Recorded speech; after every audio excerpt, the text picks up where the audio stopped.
concentração de poder e manipulação política. Não, essas coisas não surgiram nas últimas décadas e também não são exclusividades do brasileiro. Vamos falar sobre o Príncipe de Maquiavel, no primeiríssimo episódio do Multicast. Hoje nós estamos aqui com o professor Lucas. Oi, Gi. Tudo bom? Tudo bem, e você? Estou ótima. Com os alunos Daniel. Oi, Gi, tudo bem? Se apresenta aí, Daniel.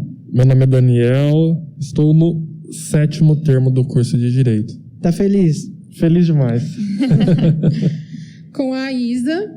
Oi, pessoal, meu nome é Isabela, eu também estou no 7º termo junto com o Dani, com a Gi, e também estou super feliz de estar aqui com vocês hoje. E com a Jasmine. E aí, gente, tudo bem? E aí, Jasmine, tudo bem? Já estou no 10º termo, já terminando a faculdade. E também sou monitora do Grupo da Colômbia. Estão todos convidados a participar às quintas-feiras. Ano que vem continuaremos, se Deus quiser. E eu sou a Giovana, estudante do 7º termo, junto com o Dani e com a Isa. E hoje, o motivo para a gente estar fazendo esse multicast é para a gente falar sobre livros filosóficos, associar ele com séries, com filmes, para deixar mais dinâmico e para a gente ver qual que é a relação deles e o que vai trazer isso, o que isso influencia no direito. E para explicar hoje melhor sobre o livro Maquiavel, o livro do Maquiavel, O Príncipe, o Dani vai falar um pouquinho sobre ele.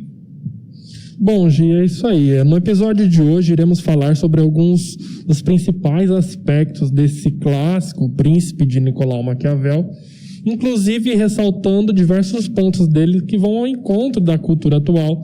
Também demonstraremos a importância desse livro, escrito por Maquiavel no mundo jurídico, para demonstrar a relevância que ele tem para os operadores do direito.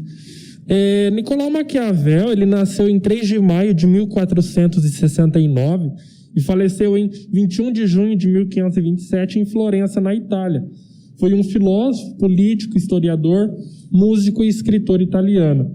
É reconhecido como fundador do pensamento e da ciência política moderna pelo fato de ter escrito sobre o Estado e o governo como realmente são e não como deveria ser. Maquiavel pertenceu a uma família de poucas posses e atuou como um secretário que cuidava dos assuntos externos do governo, que esse serviço é equivalente hoje ao de um diplomata, e esse cargo que foi atribuído a ele de secretário em 1498 foi de grande importância para a formação de todo o arcabouço de seu pensamento irrealista. Isso porque foi através de suas inúmeras missões que ele adquiriu experiência em estratégias e suas inter-relações com a política.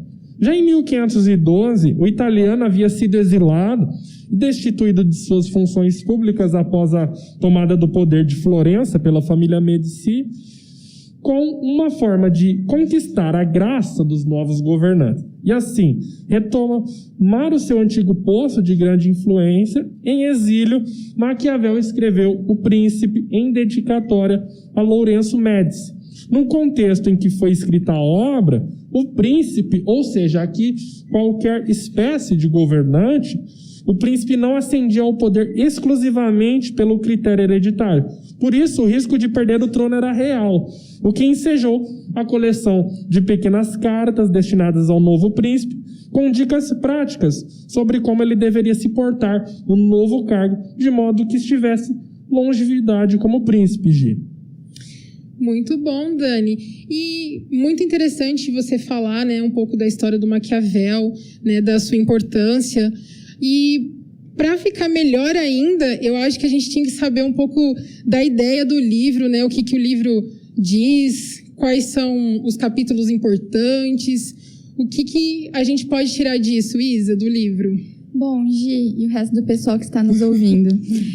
É muito interessante que no capítulo 3 do Maquiavel, ele já vem falando sobre a diferença entre povos da mesma língua, da mesma cultura e povos de línguas e culturas diferentes. Esse capítulo ele é de extrema importância justamente porque ele traz as dificuldades em conquistar um novo principado através de novas formas de governo e também traz quais são as formas mais fáceis para isso. Então, Maquiavel já vem falando sobre quando você tem culturas próximas, linguagens próximas, isso se torna muito mais fácil do que quando você tem culturas diferentes e linguagens diferentes. Até mesmo porque, nesse segundo caso, vai ter muito mais a necessidade do príncipe, que é o governante, estar presente ali nas terras. E mais adiante, ele vem falando sobre a necessidade de manter as leis, de manter os impostos e retirar toda a família real anterior para que, de fato, se tenha isso.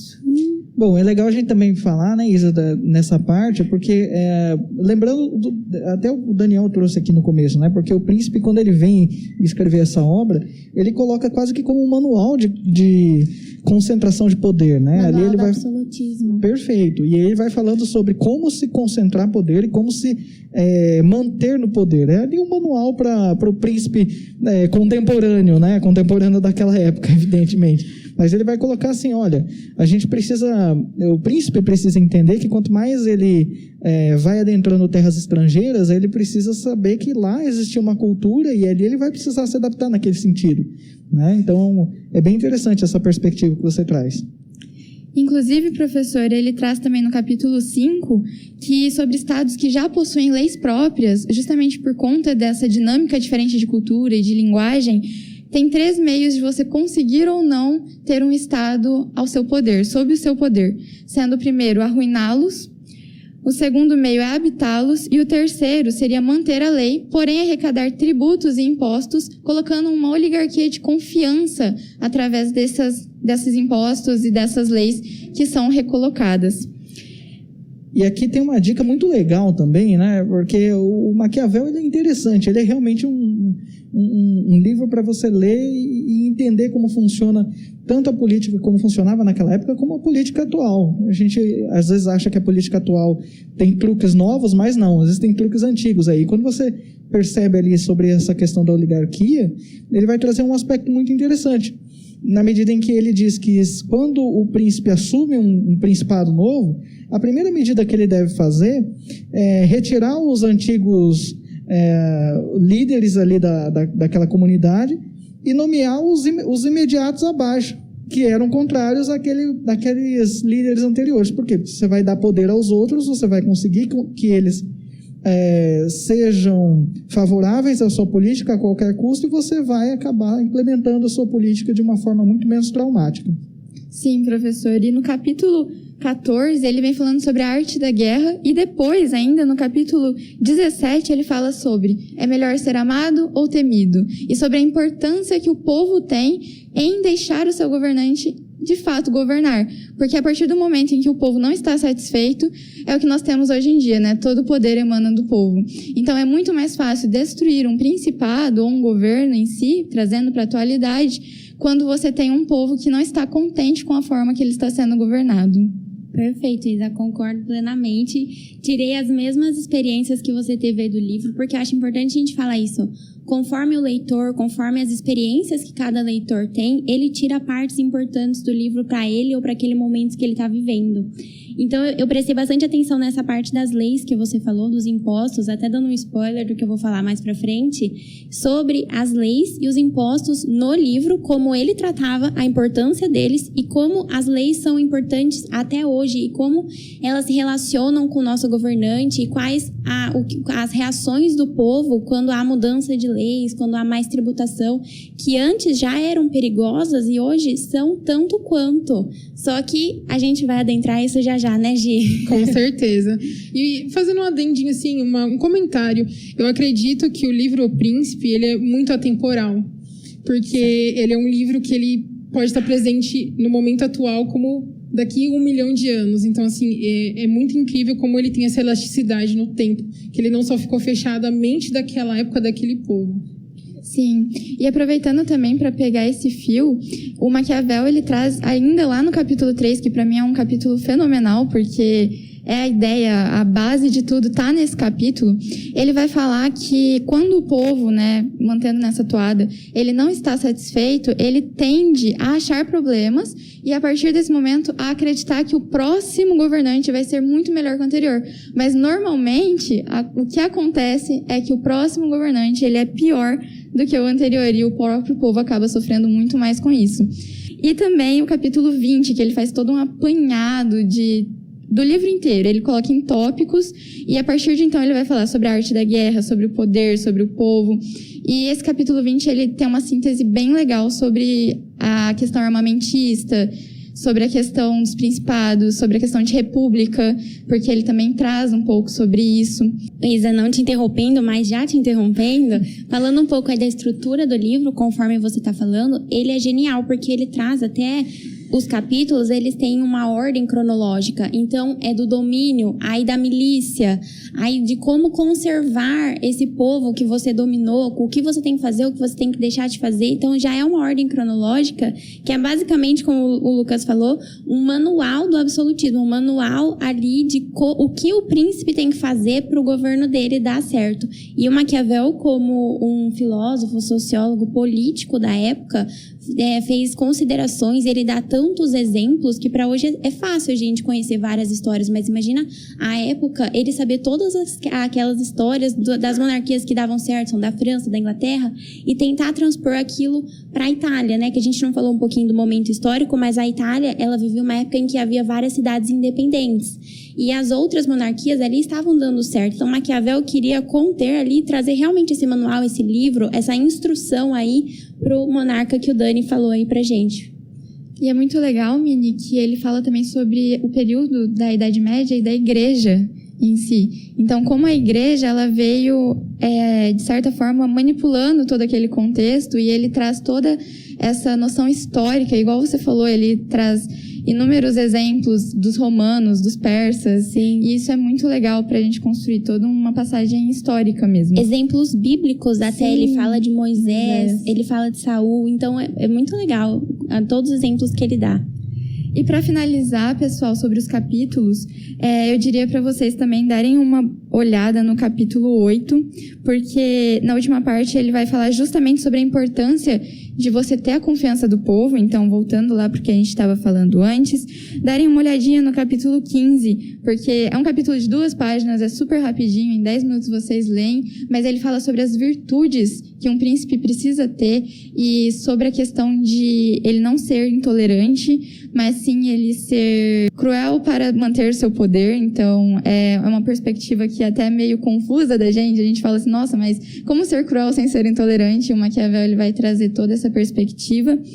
E, por fim, para vocês darem uma olhadinha ali no capítulo 22, que vai falar sobre os seus servos e os secretários do governo, né, do príncipe, eles seriam um espelho do próprio príncipe. Então, a importância em escolher essas pessoas para até mesmo manter o poder. E aí, professor, qual que é a referência?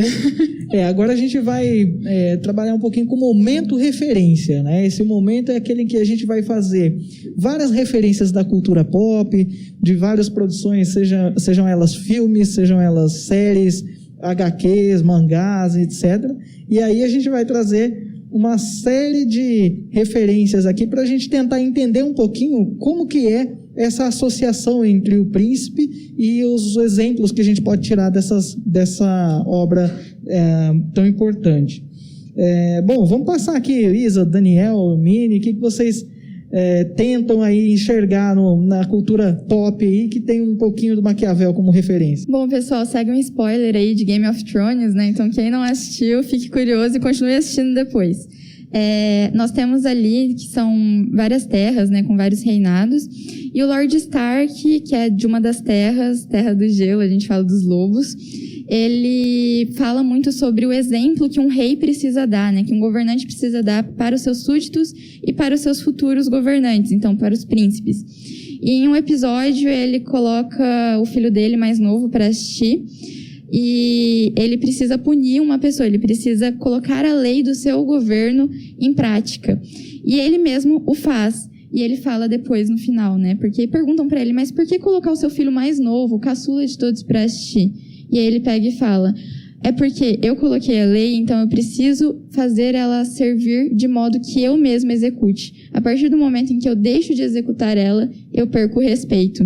Então, isso é muito interessante, né? Porque a gente consegue trazer para toda essa questão que o Maquiavel fala sobre manter o povo, sobre manter o respeito, manter o líder em suas virtudes e nas suas leis.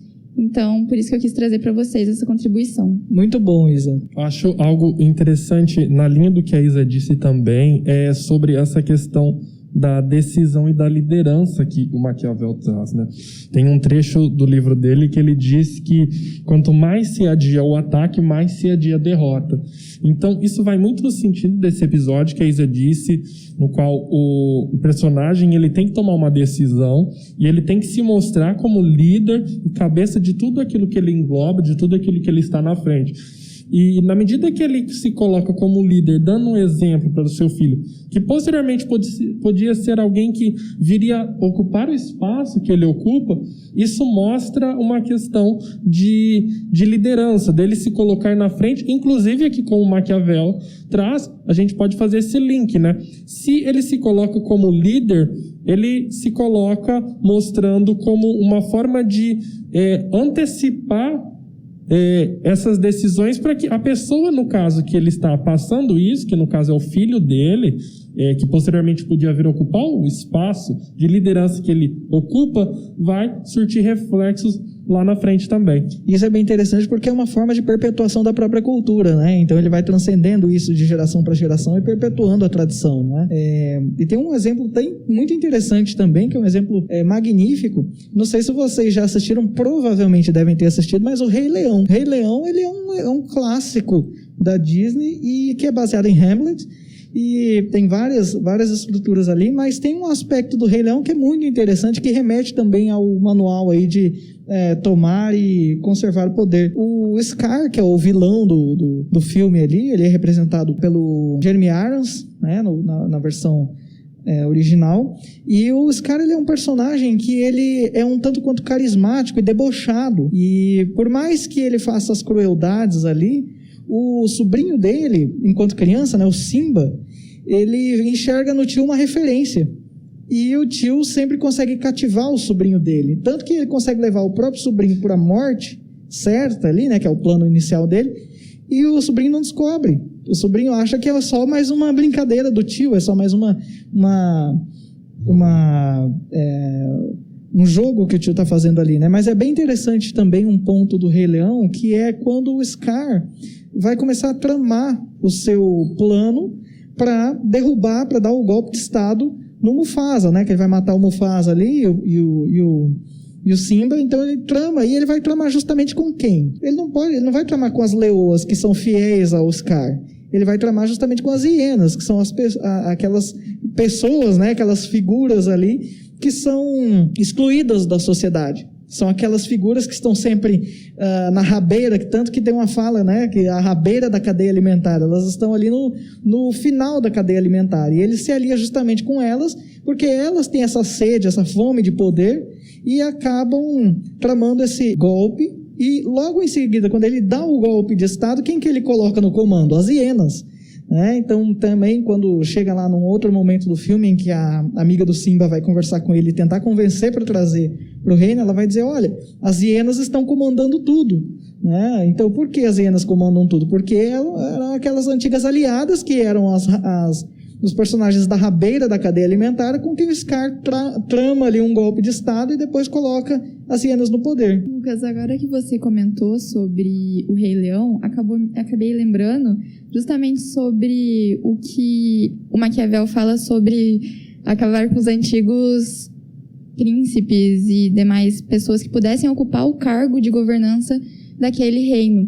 E me lembrei disso por conta justamente que o Simba, posteriormente, ele volta ao governo e ele volta como rei. Então, nesse caso, seguindo Maquiavel, se tivessem de fato retirado ele, né, matado ele não teria retornado e o Scar não teria perdido o poder. Então, Isa, não sei se é isso que você queria falar, mas acho que no livro ele usa a expressão extinguir a linhagem do antigo príncipe. Então ele usa isso diversas vezes para ele ser uma das etapas primordiais aí para você conquistar um novo principado. E olha que interessante isso, né? Porque talvez, né, dentro da lógica do Rei Leão, porque se ele seguiu tanto Maquiavel, por que não deu certo, né? O povo ficou com fome, o povo se revoltou. Talvez nem a fome não tivesse sido tanto o fator que foi o fator crucial para derrubar o rei, né? Mas o fator crucial foi ele não ter executado o plano direito, não ter acabado com a linhagem. Olha que interessante. Então ele seguiu o manual peronomútil. Então ele seguiu ali, mas não seguiu tanto. Foi uma execução falha, né? E aí quando ele se depara com essa situação, aí ele tem um questionamento de legitimidade. Então você percebe ali que até as próprias leoas, poxa, mas as leoas não podiam ter acabado com o reino, não poderiam ter derrubado, mas tinha uma questão de sucessão, uma questão de linhagem, que de fato ele era legítimo. Mas quando o Simba volta, por que o Simba é a esperança? Porque o Simba põe em descrédito, deslegitima o Scar enquanto governante. Então nem a fome, não foi, aquela miséria, né, a mazela que a população estava submetida não foi suficiente para derrubá-lo, mas foi o fator principal, que era o critério da legitimidade. Isso é interessante, vai justamente no sentido de uma das virtudes, como bem está sendo dito, que o Maquiavel lhe traz, que ele diz bem assim, que se aquele que governa um principado não pode reconhecer os males que estejam sobre ele, ele não é verdadeiramente sábio. Então, segundo esse pensamento do Maquiavel, a gente percebe que o príncipe, o líder, ele é sábio quando ele também consegue antever as pessoas que estão contra ele, as situações que estão contra ele, para que de uma forma que ele vai investigando isso, fazendo uma estratégia e pode identificar para que ele possa tomar alguma decisão nesse sentido. E essa fala é muito interessante, né? Porque não só no Rei Leão ali, mas eu vou pular aqui para uma outra referência, né? Agora recém-lançado Duna, que tem toda uma questão política ali no meio do filme e que tem uma mistura um pouco de Mad Max com Star Wars, é uma coisa muito interessante. E tem um momento ali, tem uma passagem, uma cena muito, muito importante no filme, em que o rei está conversando com o filho dele, né? E aí ele vai falando, olha, a gente precisa conquistar aquele lugar. Ele não questiona, porque vem uma ordem do imperador para que ele vá para um determinado ponto, que é um ponto totalmente abandonado, uma jazida ali, que notadamente foi abandonada propositadamente para que quando ele chegasse lá não tivesse mais nada para ele subtrair. E ele, antevendo isso, ele falou, olha, eu sei que eu estou sendo mandado lá, e ele aparenta saber um pouco do plano que o espera, mas ele fala, olha, eu sei o que tem lá, mas na verdade todo mundo que chegou aqui não observou a sua verdadeira força, que é a força do deserto, né, que ele fala, é a força do povo ali, né? Então ele vai tentar se erguer ali daquela força, né? Então isso é muito interessante. Eu acho, assim, que uma coisa importante também para a gente falar é a questão da submissão do povo. Porque se o povo não é submisso ao seu príncipe, ao seu rei, né, tem as revoluções, e eu acredito que, de fato, o príncipe não poderia governar de uma forma absolutista, né, com o punho de ferro, vamos dizer assim. E é muito interessante você falar do Mad Max, porque no Estrada da Fúria mostra muito isso, né? Dali ter o governante, que manda em tudo e controla até a água. Então, assim, é um absurdo a gente falar, mas acontece. E quem se rebela é a princesa, não é? Então, para você ver que se não tivesse a submissão dela, né? Se ela continuasse sendo submissa, provavelmente nada teria melhorado. Então, se tem a submissão do povo, o príncipe consegue manter o seu reinado. E tem um aspecto também muito legal, né, do Mad Max ali, né? Esse que você se refere é o Mad Max mais recente, a Estrada da Fúria, com o Immortan Joe, né? Que tem aquela cena. Mas o Mad Max ele é todo ambientado nesse aspecto de domínio do poder, principalmente por conta de uma premissa básica, que é a escassez de recursos, né? O Mad Max ele já se passa num cenário pós-apocalíptico e há uma escassez de recursos muito grande. Mas as sociedades elas começam a se modificar em torno do único recurso que é o mais valioso, que é a gasolina. E ali é uma perspectiva interessante, porque eles veneram a gasolina, né? E aí a gente começa a sair tanto do primeiro Mad Max e vai passando ali pelo segundo, terceiro. O segundo é fantástico. E o terceiro, que tem a Tina Turner na personagem da tia Auntie, né? E ela tem uma sociedade totalmente reformulada com energia natural, que é a energia do cocô de porco, né? Então ele vai lá e tira o gás butano e vai extraindo e criando novas energias, e a partir daí ela ainda é usada como a princesa, né? A rainha ali do principado ali, né?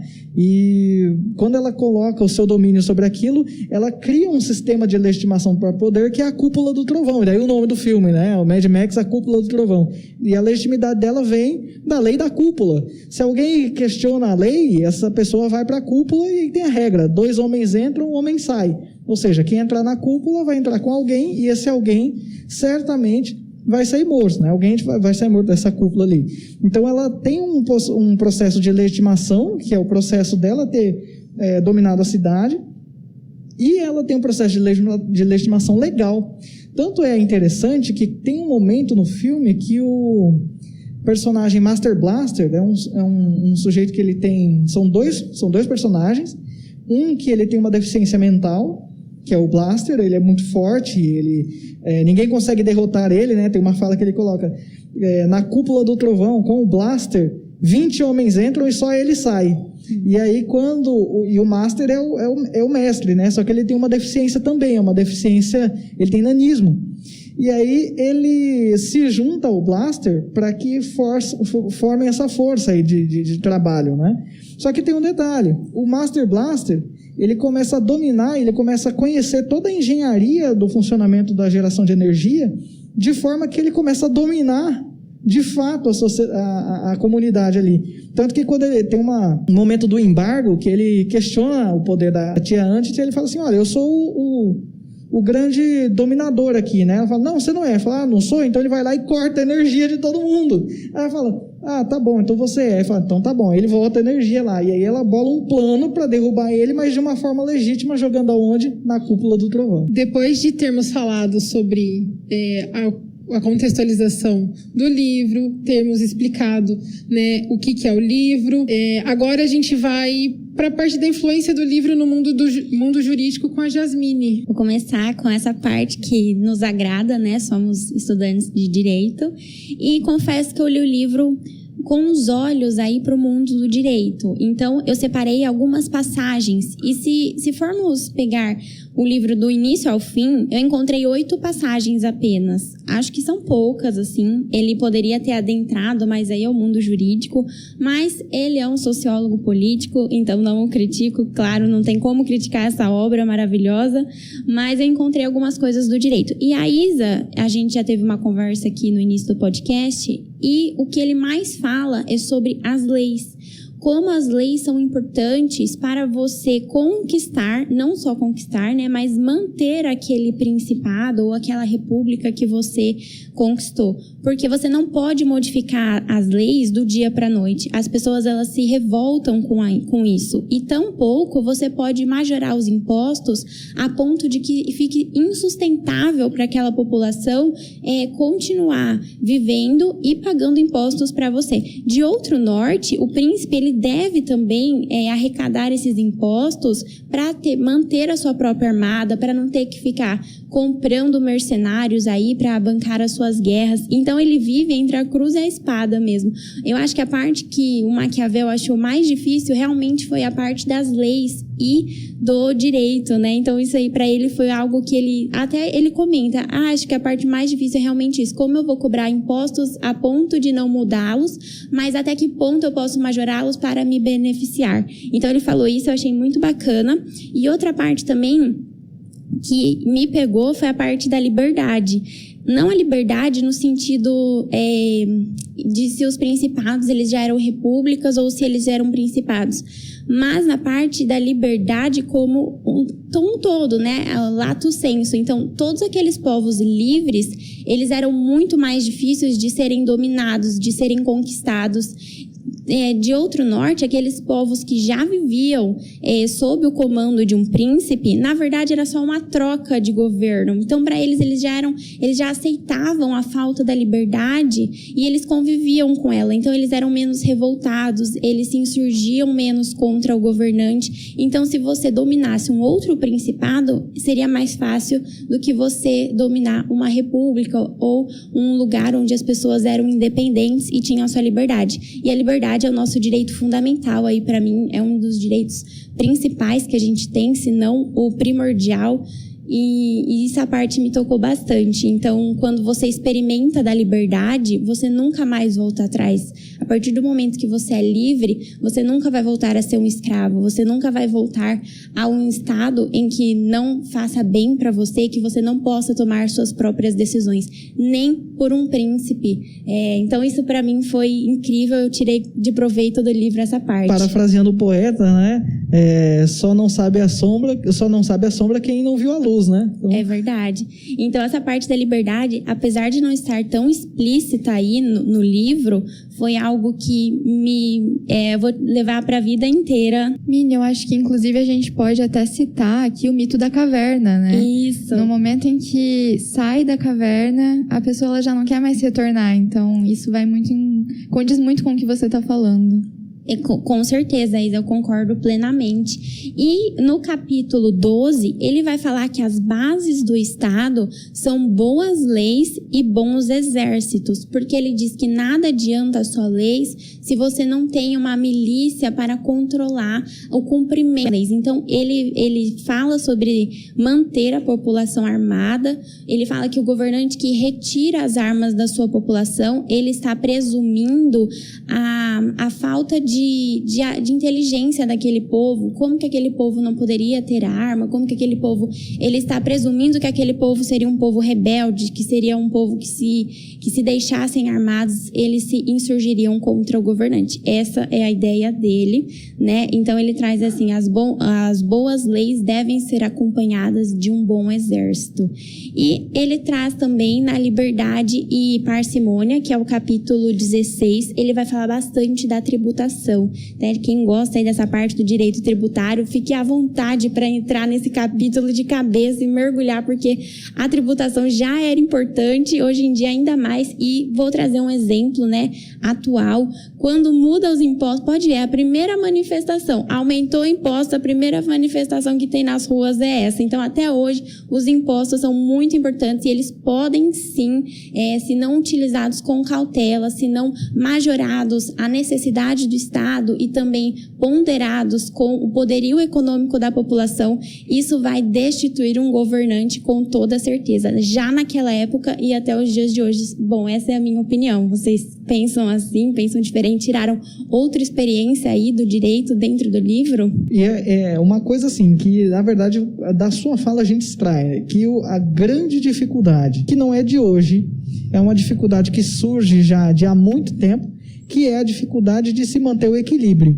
Exato. E aí a gente percebe porque dentro do direito, qual que é o símbolo maior do direito? É uma balança. Isso. Então, a maior dificuldade que o príncipe tem e enfrenta, seja ele de qual principado seja, é o equilíbrio entre a força e a sanção, a coerção e a lei, a legitimidade. Ele vai ter ali uma série de instrumentos, seja eles por meio dos impostos, seja ele por meio da cultura, seja ele por meio de todas as outras formas que ele tiver à sua disposição, de manter o equilíbrio no uso da força e também, ao mesmo tempo, de manter o equilíbrio para não sopesar a um determinado ponto e usar demais da força, mas também não deixar de menos a bel prazer da população, que aquilo vai eclodir contra ele e surgir um outro príncipe que ele vai ter que se policiar para derrubar esse príncipe, né? E o interessante, essa questão de equilíbrio que o professor trouxe é interessante.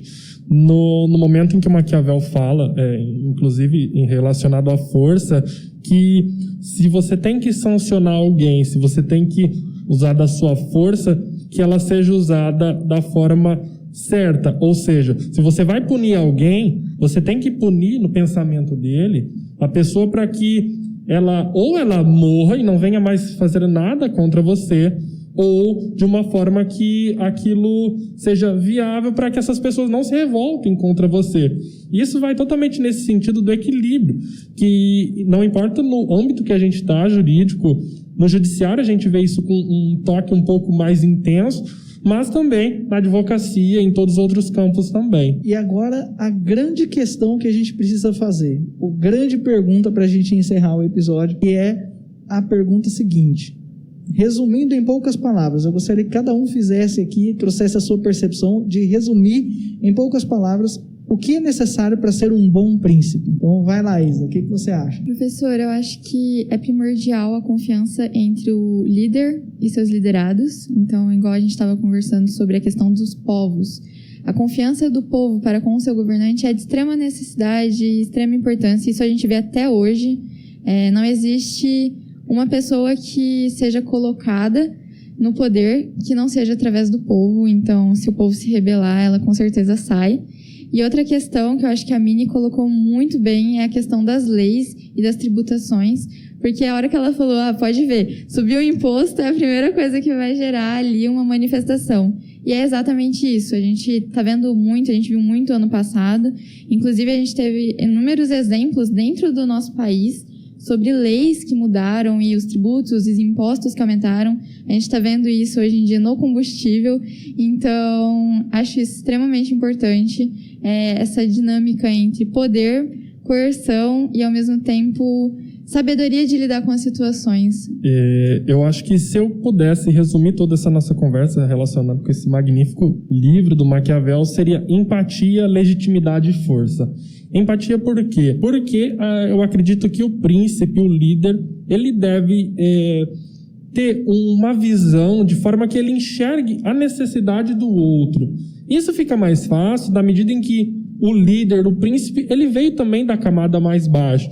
Ou não necessariamente não precisa que ele venha da camada mais baixa, mas que não vindo da camada menor da sociedade, mesmo que seja de uma outra camada, de um outro tecido social, que ele tenha a empatia necessária para poder entender os anseios do povo e as necessidades da população também. E interligado, relacionado a isso também, a legitimidade, porque na medida em que ele se coloca como príncipe, ou ele galga essa confiança do povo, isso vai conduzir todo o seu governo, porque ele precisa dessa legitimidade para manter a harmonia entre os poderes também. E fazendo um apanhado disso, uma corda, uma linha que vem interligar tudo isso, é a força.